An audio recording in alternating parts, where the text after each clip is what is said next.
He's straight over the fence, lovely. Now he's coming back.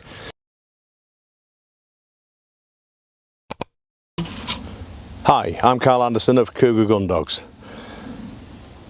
Just a short one today. What we're going to do is we're going to get this spaniel jumping over that fence and bringing cold game back. So how do we do it? If we try and send him over a fence, he's liable to run into it, go to it, and he doesn't understand. So we need to strip it right back and make sure these dogs understand. Here in Lincolnshire, you are going to come into one of these livestock fences at some point in your shooting.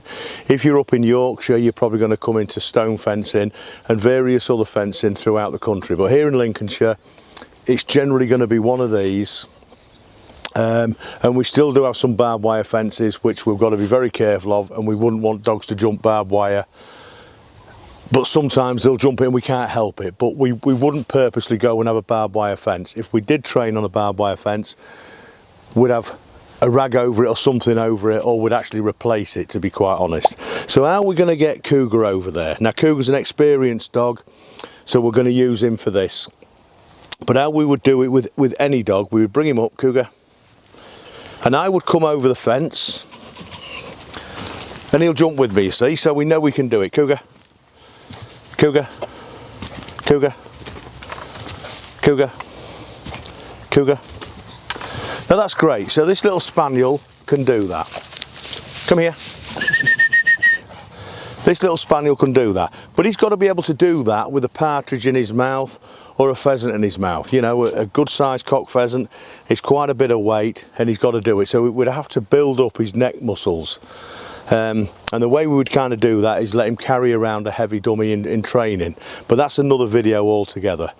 But if he can't do that, we would never ever send him on a retrieve where a fence, because he would run into it. He's got to understand how it is to get over. So we'll push him back one more. Get out, get out. He goes, come on, sit. So what I'm going to do now, I'm going to throw a partridge over there, and I'm going to just bring him back with cold game. Sit. So here's a partridge, there's a little bit of weight to it, and we're going to push him back with it. Sit. Now he's marked it, back. He's gone, he's picked the partridge up, and he's straight over. Sit. Good boy. And we've got our delivery. And that's how we would approach a fence. So what I'd like to do now, we're going to actually get the camera set up over there, and we're going to send him back from the wood side. So he's got about 80 yards to run. He'll jump the fence, he will pick the partridge up, and he'll come back. So we'll try that. So we're going to push Cougar back now, down this ride and over that fence, and there's a partridge put out there, cold game partridge put out there, and it's about 80 yards. So we'll turn him round, we'll line him up, back, back, and we've pushed him back. Here he goes.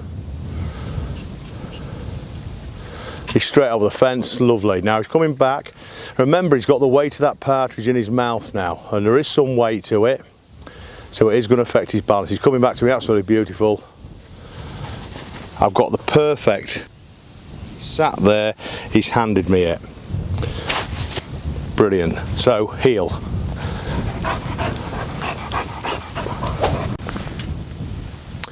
When we teach your dogs to do this, is what we've just done.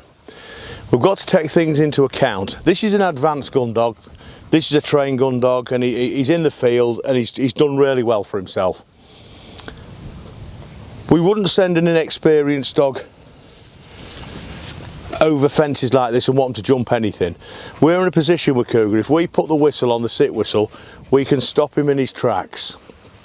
We can stop him from being that excited running out there and picking up cold game. He's trained enough to do that, and we've put the time in, and anyone can do that when you come onto advanced gun dog training. So if we thought for 1 minute he was in danger of hurting himself jumping over any wall, whether it's a brick wall, a wire fence, a hedge, anything, we would put the sit whistle on. When we're working these dogs, we don't take our eyes off them wherever possible. we're working them, and if there's any sign of danger, sit whistle on, recall. There's not a bird in the world worth risking damaging a dog for. It's just as simple as that. So take that into note when you come on to advanced stuff like this, where dogs are going over obstacles, dikes, water, fences, anything. We have to be able to put the sit whistle in and stop them and redirect them to where we want. He's loving this. Again, there's another set of clothes there for Karen to clean with muddy paws, but we don't mind because we get so much out of these dogs, and they just want to constantly be with us. So brilliant. Thanks for watching. I hope you enjoy that.